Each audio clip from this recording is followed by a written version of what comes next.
언젠가 여의도에서 비상할 날을 꿈꾸는 청년 정치인들과 함께 최근 정치 이슈를 짚어보는 시간인데요. 저는 빨리 이분들이 좀 비상했으면 좋겠어요.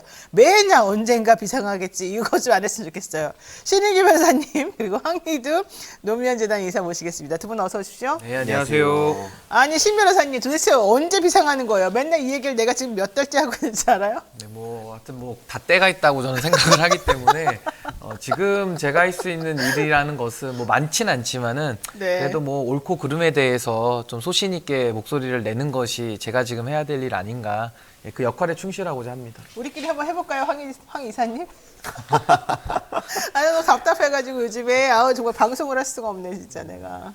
그 마음 이해합니다. 이해해요? 네. 이해만 하면 뭐야? 우리 행동으로 좀 보여줘야 되는 거 아니에요?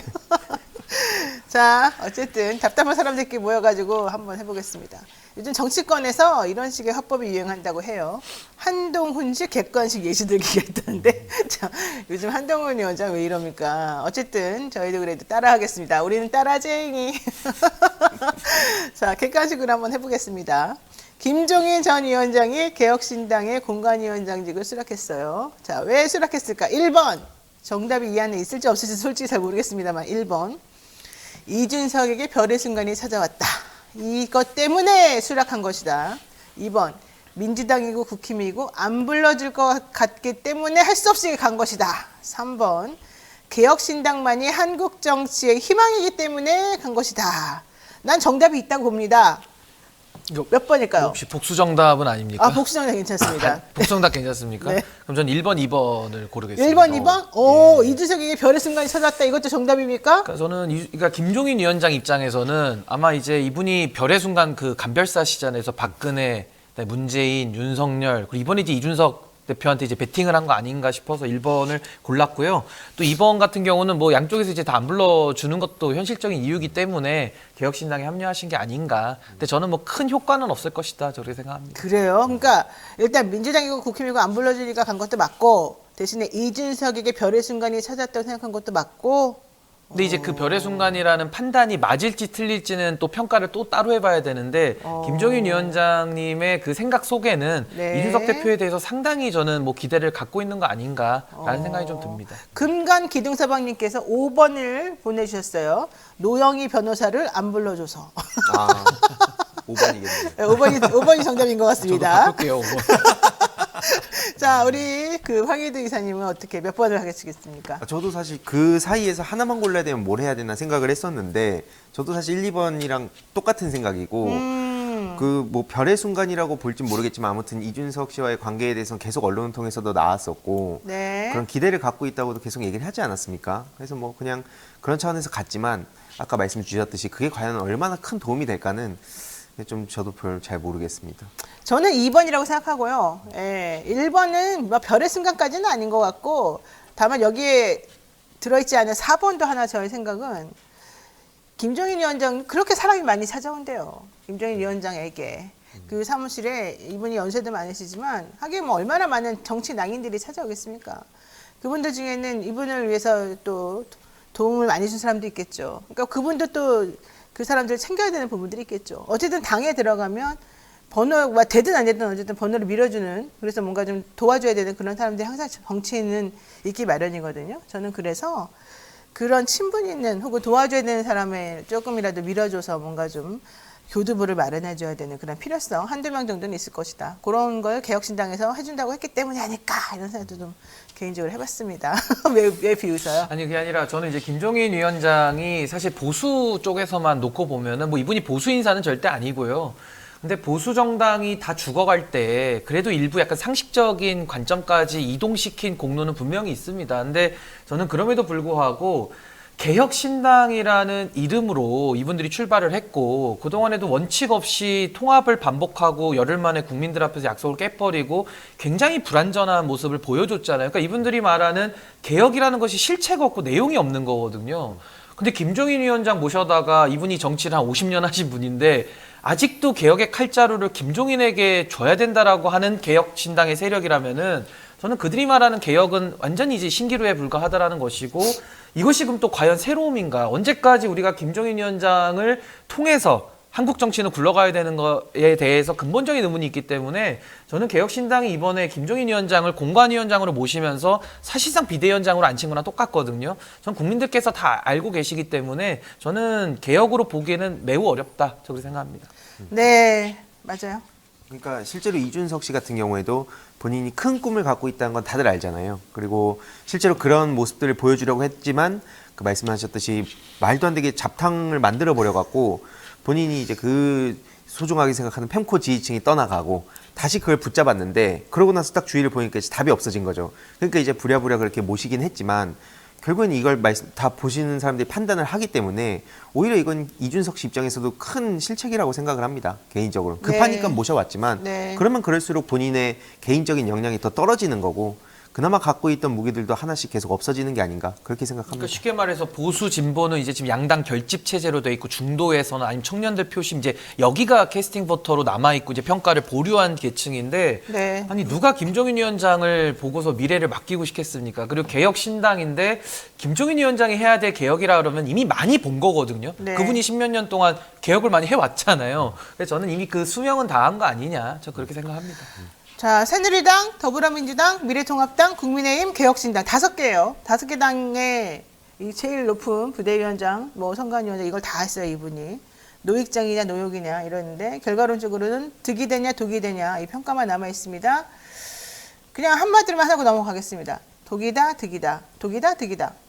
개혁신당 입장에서는 득이 맞다고 봅니다. 개혁신당 지금 득이다. 시점에서. 네, 예. 뭐 그게 100점이냐 50점이냐는 뭐 차치하고 어쨌든 득이다. 없으면 아예 망할 거를 없으면 그나마 아예 좀 망할 이렇게 걸. 미디어에 관심이라도 받게 되잖아요. 관심이라도. 네. 그런 의미에서는 득이다.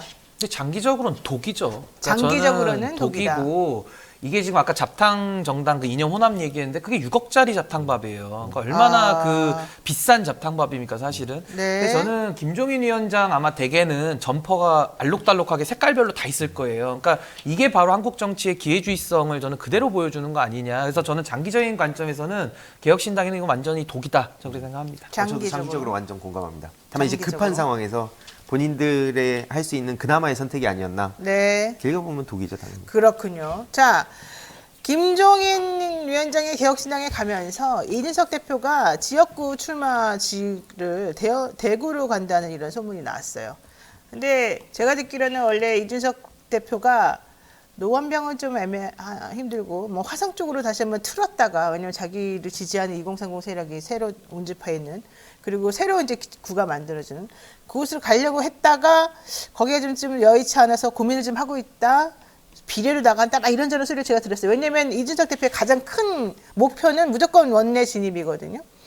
그런 얘기를 하다가 대구 출마를 지금 틀려는 거 아니냐. 이게 이제 이 김종인 위원장의 이런 제안 때문에 이런 얘기 들었거든요. 대구 출마 혹은 뭐 비례 어디를 될까요? 근데 사실 그 돈과 사랑의 공통점이 있고 거기에 배지까지 저는 세 가지가 다 공통점이 있다고 보는 게 뭐냐면은 다 쫓아가면은 도망갑니다. 그러니까 쉽게 말해서 이준석 대표는 배지를 무조건 달아야겠다라는 국민적 선택을 본인이 지금 전제하고서 모든 걸 꿰맞추고 있기 때문에 다 꼬이는 거거든요. 차라리 이번에 죽든지 살든지 국민들께 내 운명을 맡기겠다라고 하고 원칙을 정하고 원칙으로 지역구도 정하고 나갔다면은 아마 국민들이 살려줬을걸요. 미래의 자산으로 생각하고. 근데 그런 식으로 원칙으로 가지 않고 약간의 그 꼼수나 약간의 그런 뭐 소위 말하는 뭐 전략 내지 잔머리제 이런 걸 자꾸 쓰다 보면은 이제 완전히 그 스텝이 꼬이게 되는데 전 지금 그 상황에 왔다고 봅니다. 그래서 지역구조차도 정하지 못하는데 이 부분은 이렇게까지 지역구를 안 정하고 나간다는 건 상당히 유권자들에게는 오만해 보이거든요. 뭐 어디든 나가도 다 되겠다는 거야? 말 그대로 그 전국구라는 게 비례대표가 아니라 난 어느 지역구든 다트로 딱 찍어가지고 나가면 나는 될 거야라고 보여요. 그래서 저는 지역 주민들에 대한 예의가 일단 아니다라는 생각이 우선 들어서 근데 또 생각해 보면은 이준석 대표 입장에서는 배지를 다는 걸 최우선 목표로 하다 보니까 지역구를 못 정하는 거거든요. 그래서 이게 전 패착이다라고 보고 결론은 아마 김종인 위원장이 왔다라는 것은 제가 아까 공관위원장의 탈을 쓴 비대위원장이다 이렇게 이야기를 했잖아요. 결국에는 이준석 대표를 김종인 위원장이 권위를 이용해가지고 비례로 보내기 위한 이건 하나의 빌드업일 수 있다. 저 그렇게 생각하고 이렇게 해가지고 만약에 지역구를 뭐 정해서 지금 떨어지려고 나가는 건 아니잖아요. 붙으려고 어떻게든 애를 쓸 텐데 이런 방식으로 지역구 정해가지고는 저는 될 곳은 단 한 곳도 없다. 전 감히 그렇게 말씀드립니다. 지금 비례는 여성분이 135번 가고 남성분이 246번 가잖아요. 가게 되면은 이준석 대표를 2번을 주고 이렇게 간다? 좀 모양새가 좀 빠지지 않아요? 심지어 최근에도 뭐 본인은 비례 갈 일 절대 없다라고 또 네, 본인 그렇게 얘기하잖아요. 얘기했단 말이죠. 그러니까 그래놓고 또 말 잘 바꾸는 게 이준석 씨의 특징이긴 하거든요. 잘 바뀌긴 해요. 그때 그 위기 모면하는 거에는 좀 능해 보이지만 그 이제 그냥 말장난하고 그런 데에선 사람들이 혹할 수 있어도 그 계속 말씀하셨듯이 그런 어떤 철학을 가지고 비전을 가지고 정치를 하는 거냐에 대해선 사실 그렇게 기대한 사람들도 딱히 많이 없습니다. 아, 그래요? 그리고 실제로 지금 그 김해을 쪽도 얘기 나오고 있거든요. 본인이 노무현 대통령 존경한다고. 그러니까 이 신인규 그 변호사님, 위원장님처럼 우직하게 그렇게 가고 사람들한테 결국엔 내 이런 모습을 통해서 내가 어떤 메시지를 전하고 싶은가 이런 모습을 보이는 게 또 노무현 대통령이 보였던 모습이고 거기에 공감을 하고 감동을 했던 건데 저런 식으로 요리조리 빠져나가면서 뭐 비례 사실상 달려고 하는 거 아니야? 이런 얘기 나오는 게 뭐 갑자기 노무현 대통령이 얘기하는지도 모르겠습니다. 그래서 지금 뭐 지역 쇼핑한다는 얘기가 나오고 있고 심지어 그 지지자들마저도 이거 너무 피곤하다. 언제까지 저렇게 간만 볼 거냐. 본인이 그렇게 욕하던 사람하고 똑같은 길 가는 거 아니냐. 이런 반응도 괜히 나오는 게 아니라 봅니다. 근데 그 노무현 대통령 예는 참 들면 안 된다고 저는 보는 게 노무현 대통령은 초선 나갈 때요. 허삼수라고 하는 50의 실세에게 오히려 지역구를 옮겨서 가서 붙어버리거든요.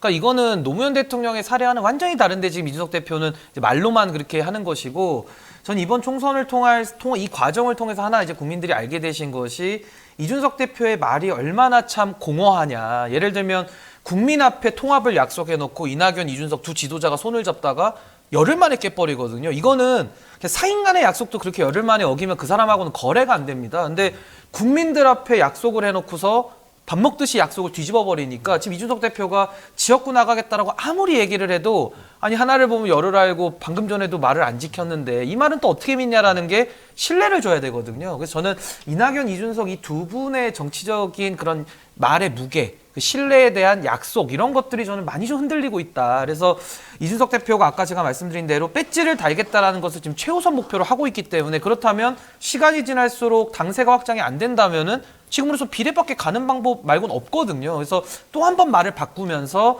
이것이 저는 비례를 달 수 있을지 없을지도 모르지만은 달더라도 그건 본인의 약속과 신뢰와 원칙을 다 저버린 방식이기 때문에 노무현의 길과는 완전히 거꾸로 가는 길이다. 저는 그렇게 생각합니다.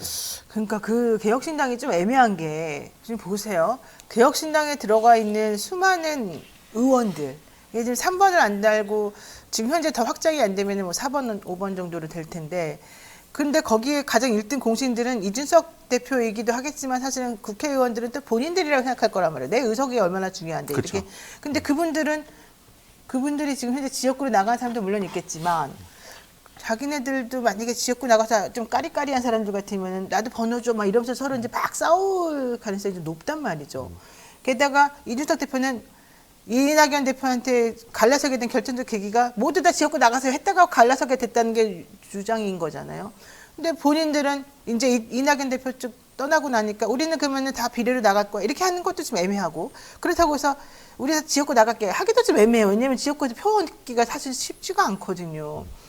그럼 되게 복잡할 것 같아요. 이거 제가 개혁신당에 대해서는 세 가지로 문제를 좀 정리할 수가 있는데 첫 번째 가장 중요한 문제가 뭐냐면은 일단 이 개혁신당의 정체성이 없어요. 그러니까 보수냐 진보냐가 아무리 없어졌다 그래도 이제 와서는 또 이낙연 대표는 진짜 민주당 한다 그러고 또 이준석 대표는 또 보수 얘기를 또 쓰더라고요. 네. 그러니까 도대체 보수 정체성을 가진 사람이 상황에 따라서 내 정체성이 없었다가 있었다가 이게 될 수가 없는 거거든요. 그래서 저는 정체성이 없다. 그리고 인물의 문제에서는 그 당 안에 들어있는 분들이 보수당에서 떨어져 나오고 또 민주당에서 의원들이 되고 나왔어요. 한 4-5명 정도가. 이분들이 결합해가지고 새로운 정치를 해보겠다. 아니 기존에 정치 해오던 사람들이거든요. 그러니까 전혀 새롭지가 않다는 인물의 문제가 있고 마지막으로 전 이게 제일 중요하다고 보는데 개혁신당인데 내용이 없어요. 근데 내용이 없다 그러면 바로 반박이 나오는 게 무임승차 노인들 폐지시켜야 된다. 그리고 뭐 여성들 뭐 희망복무제 해가지고 군대 보내야 된다. 뭐 이런 거거든요. 개혁의 과제가 노인복지라고 하는 그 어르신들 우리나라 노인 빈곤율이 세계 최고인데 이분들 더 정말 금전적으로 어려우신 분들이 지하철 타시거든요. 근데 이분들에 대한 복지를 회수하는 방식으로 개혁하겠다? 네. 이 방식에 누가 동의합니까? 그러니까 내용까지도 잘못돼 있기 때문에 정체성과 인물과 내용 이게 다 안 맞으니까 이제 김종인 위원장 와가지고 수혈하겠다는 거거든요. 이게 안 된다는 저는 그 판단을 국민들이 이미 하셨다 이게 봅니다. 저는. 그러니까 76세 이상 노인 2명 중 한 분이 빈곤층이거든요. 근데 그런 분들은 온라인에 본인이 그렇게 좋아하는 팸코나 이런 데에서 의견도 표출 못 합니다. 그렇죠. 그러니까 이제 그런 분들의 목소리가 상대적으로 가려지고 그런 상황에서도 계속 자기는 아득바득 우기고 있는 거 아니에요. 그러니까 저런 식으로 하니까 좀 일부 본인 지지하는 사람들은 좋아할지 몰라도 이게 다 선거철에 다 평가를 받게 돼 있다 봅니다. 이준석 대표는 70살이 안 올 것 같이 생각하겠지만 좀 있으면 옵니다, 본인도.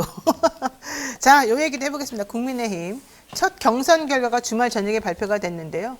지역구 현역 의원들 35% 페널티 받고도 다 이기고 막 국민의힘은 대단합니다. 그렇지만 대통령 참모 타이틀 단 사람들은 다 실패했다. 이런 얘기 나오거든요. 결국 김건희 여사가 살린 게 첫 번째, 두 번째는 결국 현역 불패, 뭐 이런저런 얘기가 나오고 있습니다. 전체적으로 평가를 한번 들어보고 싶습니다.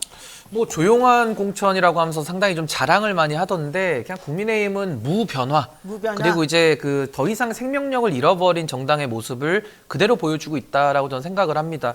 뭐 최근에 뭐 윤한 갈등이 있었지만 그냥 윤석열 대통령이 정리를 한 번에 해버렸잖아요. 그러고 나서 나온 결과가 그냥 현역들이 그대로 다 살아가 버리는 이런 좀 아이러니한 상황이 있었어요. 원래는 윤석열 대통령하고 그 현역 의원들 윤핵관들하고의 대충돌을 예상을 했었는데 그렇죠. 결국엔 윤핵관들이 다 이겨버렸거든요. 그러니까 네. 제가 봤을 때 서열 정리를 해드리면 한동훈 위에 윤석열 위에 윤핵관이 있는 거예요. 그러니까 이 윤핵관이라고 하는 이 정당의 뿌리 깊은 기득권은 절대 변하지 않는다. 그렇다면은 지금까지 국민의힘 의원들이 권력에 줄서고 권력에 아부하고 지금까지 이 정권을 망쳐온데 하나의 축이거든요. 네. 근데 이분들을 갖다가 또다시 22대 국회에 넣어놓으면은 더더욱 권력에 맹종할 것이고 그 권력에 힘이 빠지면 또다시 이분들은 누구보다 먼저 태세를 전환해가지고 또 다른 사람을 세워가지고 또 권력을 이어갈 거거든요. 그러니까 정말로 답이 없는 정치를 하고 있는 것인데 전 여기에 대해서 국민들께서 뭐 이번에 어느 정도 그 민낯을 더 보실 것이고 어쨌든 심판해야 됩니다. 그래서 저는 국민들께서 어떤 집단 지성으로 이번 총선에 임하실지가 전 굉장히 좀 궁금하고 관심이 간다 이런 생각이 좀 듭니다. 네, 국민의힘 첫 경선 결과 어떻게 보셨습니까? 그러니까 그 앞에 말씀하신 거 다 공감을 하고 용산 보통은 이런 대통령 프리미엄을 달고 나가려고 그렇게 안간힘 쓰지 않습니까? 근데 그런 게 이제 하나도 안 먹혔다는 거고 지금 뭐 윤석열 대통령이나 그 주변에서 이제 심취해가지고 뭐 반도체 클러스터, 뭐 그린벨트 해제, 뭐 이런 얘기도 하고 GTX 얘기하고 막 멋있게 얘기를 다 하고 다니고 그래서 심지어 기사 보니까 뭐 이틀에 831조를 사실상 얘기를 했다, 네. 쓴다고 했다 이렇게 얘기가 나오고 있는데 저런 게 먹히겠습니까? 당장 계속 우리가 그 토론하면서도 얘기했었지만.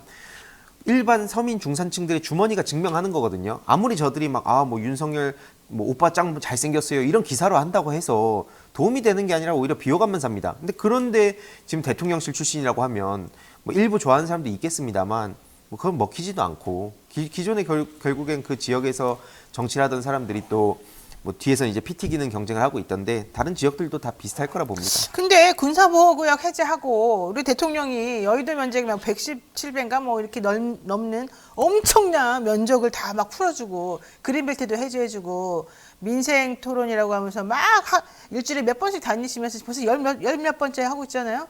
다니시면서 사실은 그냥 아무런 대책도 없이 디테일에 대한 얘기는 하나도 없이 그냥 다 지금 퍼주는 말로만 일단은 퍼주는 걸 하고 계시잖아요. 그런 거가 사람들한테 좀 먹히고 그러는 거 아니에요? 그러니까 뭐 선거 때 영향이 없진 않고 네. 그게 이제 보통의 여당들이 뭐 많이 썼던 이런 방법들이긴 한데 윤석열 대통령은 좀 심하죠. 네. 심하고 아무 두서나 정리가 안 된 상태에서 말이 먼저 앞서기 때문에 많은 혼란을 지금 가져오는 건데요. 원래는 이런 국정 난맥상이 총선을 통해서 심판이 이루어져야 되는데 지금은 국민들께서 참 답답하신 게 윤석열 정부는 지금 심판이 아니라 거의 응징 수준으로 가고 있는데 이걸 응징을 해야 되는데 할 만한 지금 대안 세력들이 안 보이니까 상당히 좀 답답하신 거거든요. 그래서 저도 참 이번 선거를 지켜보면서 저도 참 국민의 한 사람으로서는 너무나도 참 나라 걱정이 되고 이런 식으로 국정 운영을 해가지고 나라가 잘 될 수가 없는 거거든요. 그래서 참 이번에 총선 때 저는 그래서 아까 말씀드린 대로 국민들께서 어떻게 이걸 집단 지성으로 정리를 하실까. 근데 결국 중요한 것은 아무리 그렇게 나쁜 정부, 그렇게 형편없는 정부라 하더라도 국민들께서 더 큰 힘으로 그 정부를 뭐 어느 정도 브레이크도 걸고 뭐 규제도 하고 하는 거거든요. 그래서 저도 국민들의 그 뜻을 좀 한번 어떻게 하실지가 좀 되게 궁금하다 이런 생각 가지고 있습니다. 근데 어쨌든 공천 자본이 없다고 하지만 CCTV에 돈봉투 받는 장면이 찍혀서 논란이 됐던 정우택 의원, 또 김성교 전 의원 불법 후원금 의혹으로 회계 처리자가 벌금형 받아가지고 의원직을 상실한 김성교 전 의원 경선에서 승리를 해가지고 아예 공천을 받아버리고, 강승규 전 수석 대통령 시계 살포했던 의혹 있었던 분 아니에요? 선거법 위반. 홍문표 의원 경선 포기 하는 바람에 이분이 또 아예 그냥 공천 받아버렸단 말이에요. 이런 거 보면은 좀 이상하지 않습니까?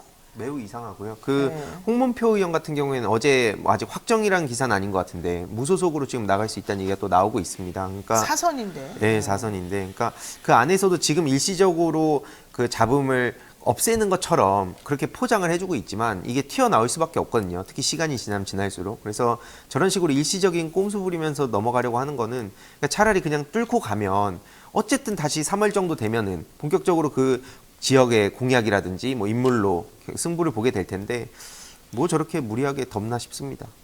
그렇죠. 자, 어쨌든 중요한 건 이거 같아요. 쌍특검법 재표결 때문에 이런 식으로 지금 하고 있는 거 아니냐. 29일 쌍특검법 재표결이 있거든요. 이거 이렇게 강행하다가는 결과적으로는 국민의힘에서는 현역 의원들 불패된 게 이것 때문에 그러는 건데 할 필요가 있느냐 이런 생각부터 사실은 결국 국민의힘에서는 이탈표 안 나오고 오히려 민주당에서 이탈표가 더 많이 나올 것 같은데 이러려면은 뭐 하려고 패티에 올리고 그렇게까지 고생했느냐 이런 얘기도 나오거든요.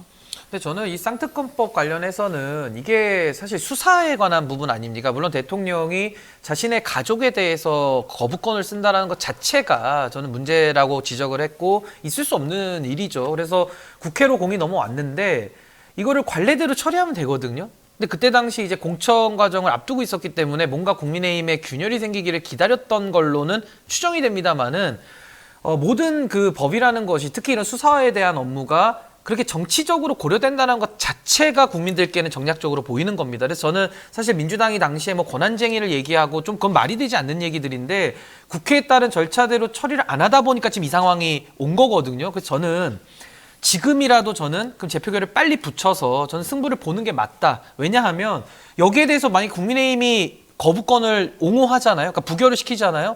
그 자체를 정치적 책임으로 돌려야 되는 겁니다. 그리고 여기서 만약 특검법이 통과가 되면 빨리 특검을 구성해서 그래도 총선 전이라도 어느 정도 그 실마리라도 밝히고 총선에 들어가는 게 맞거든요.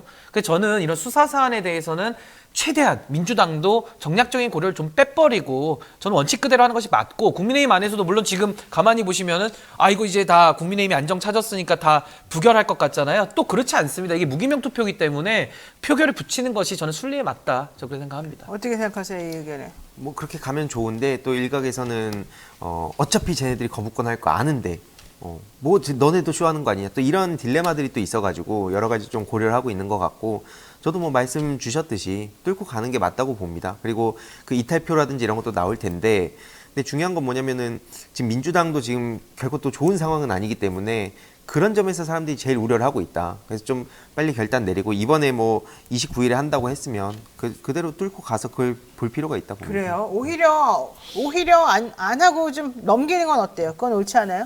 근데 또 이제 이렇게 얘기를 해놓은 상태인데 계속 이런 게 또 선거 앞두고 막 또 질질 끄냐 뭐 고려하냐 이런 얘기를 또 비판을 또 받게 될 테고 언론은 또 그럼 그걸 또 조명해서 아마 보도를 할 것 같아서 일단 뭐 물론 내부에서 충분히 고려는 하겠지만 저는 개인적으로 지금 이렇게 얘기를 한 만큼 뚫고 가는 게 맞다 봅니다. 아니 그리고 이거를 넘겨버리면 그게 국민의힘이 지금 가장 원하는 거 아닌가요? 국민의힘이 특검법을 총선 이후에 처리하자라고 조선일보부터 노래를 네, 불렀던 대로 그랬죠. 지금 되는 거기 때문에 네. 저는 가장 아쉬운 것은 원칙대로 그냥 해버렸으면은 뭐 결과에 어떻게 될지 모르지만 전 결과도 오히려 더 좋았다라고 보는데 지금은 원칙대로 안 하다 보니까 더 스텝이 꼬여버리고 더 어려운 상황이 됐지만 그래도 지금부터라도 저는 순리대로 가고 원칙을 말하는 쪽이 전 더 국민들의 뜻에 부합하지 않는가 저 그렇게 생각합니다. 네.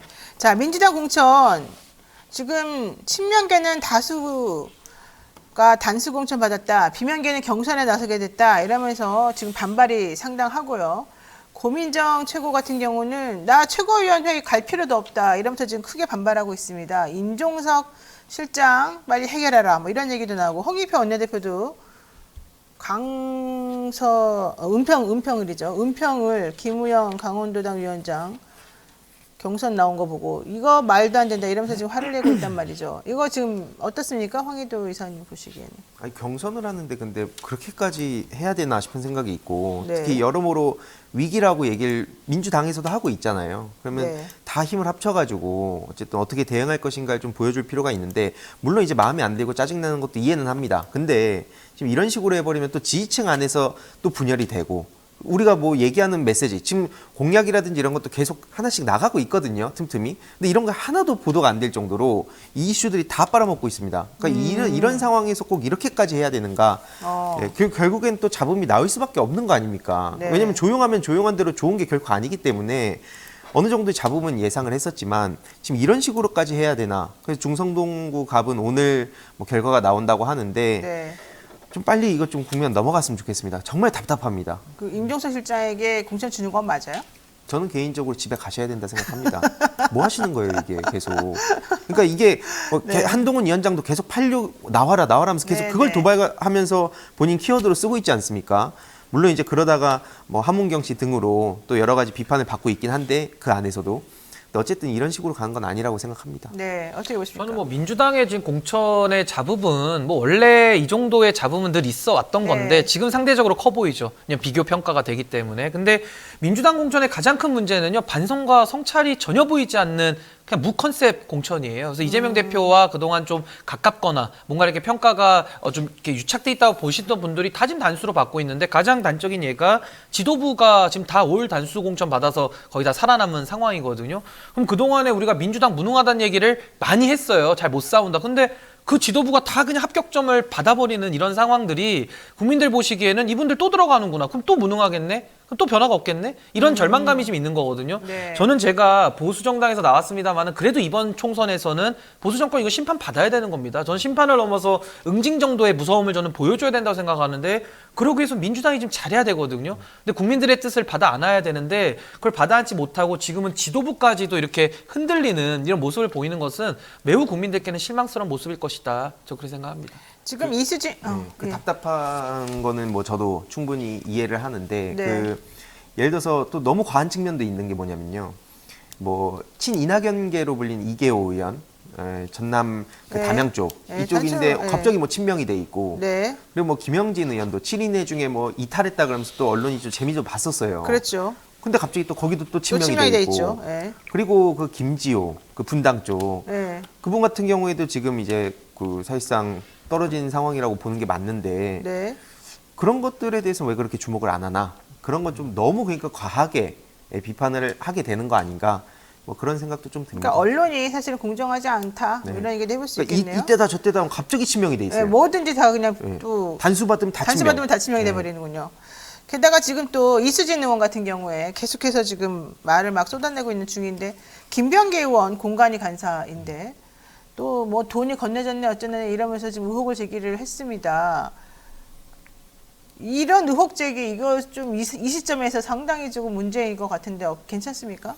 아니 그 두 번 생각하고 말하라고 페이스북에 글을 남기셨더라고요. 특히 공직선거법이 또 되게 세기 때문에 그러니까요. 판단을 잘해야 되는데 이수진 의원 같은 경우에 지금 보면 그러니까 단순히 뭐 생각이 다르다거나 저는 민주당에 있다 하더라도 노선이 다른 건 충분히 필요합니다. 네. 우리가 평소에 얘기한 게 자유와 다양성이기 때문에 저는 정말 어지간한 주장들은 다 할 수 있다 보고 그걸 품어야 된다고도 생각해요. 근데 유권자들의 그 문자에 대응하는 거 보면서 전 매우 실망했습니다. 전 개인적으로 정치할 자격이 없다고까지 생각을 한 게 뭐 반말로 얘기하고 이재명 대표를 욕한다고 뭐라 한 게 아닙니다. 이게 누가 됐든 간에 뭐 반말로 대답하고 막 감정 막 쏟아내고 네. 이런 식으로 하는데 뭔 정치를 한다는 겁니까? 그래서 저는 그분도 집에 가실 때가 되지 않았나. 가실 때가 됐다. 네. 싹 다 이번 차제에 다 보내야 다 됩니다. 정리해야 진짜. 된다. 정리가 많이 필요합니다. 네, 마지막 이 이슈 하나 보겠습니다. 신장식 변호사가 조국 신당 1호 인재 영입이 됐거든요. 조국 신당 어떻게 될까요? 저는 뭐 조국 신당 자체가 일단 떴다방 정당의 성질을 가지고 있고 떴다방 뭔가의 그 정당. 메시지가 사실은 그 민주당이지 못하는 그 메시지를 담고 있기 때문에 저는 뭐 양면적인 측면이 분명히 있다고 보고요. 그래서 저는 지지도가 일단은 지금 유의미하게 좀 나오는 거 아니냐. 그러니까 쉽게 말하면 민주당에서 조국 신당이 정도 말하는 정도의 그 강력한 응징의 메시지를 좀 내야 된다는 게 국민들의 뜻인 것 같고요. 다만 조국 신당은 조국 전 장관의 소위 말하는 개인의 그런 사법적인 그 문제를 정치의 영역에 와서 푸는 거기 때문에 이 부분은 국민들께서 매우 동의하기는 좀 어렵다. 그리고 신장식 변호사에 대해서는 이분이 아마 그 방송을 하시면서 굉장히 인지도가 높아지시고 하셨지만은 지난 총선에서는 본인의 여러 가지 그 개인적인 문제로 그 비례대표 사퇴를 스스로 했던 분이거든요. 근데 이제 와서 또 공직에 나간다고 한다면은 거기에 대한 국민들의 평가는 그렇게 좋을 수는 없을 것이다. 저 그렇게 생각이 듭니다. 네. 뭐 이제 충분히 그런 점들을 고려를 해서 이제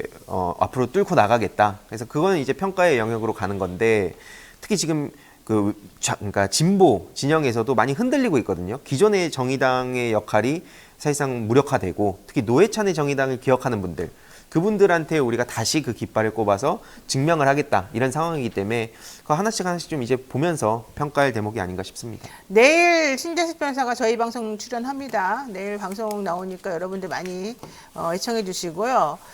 조국 전 장관은 그렇게 말했죠. 다른 방송 나오셔서 내가 하루를 국회의원을 할지 6개월을 할지 잘 모르겠다. 하지만 일단 하는 동안 열심히 해보겠다 이런 얘기 했습니다. 네, 오늘 여기까지 얘기 들어야 될 것 같습니다. 두 분 말씀 고맙습니다. 고맙습니다. 지금까지 신윤기 변호사 그리고 황희대 이사와 함께했고요.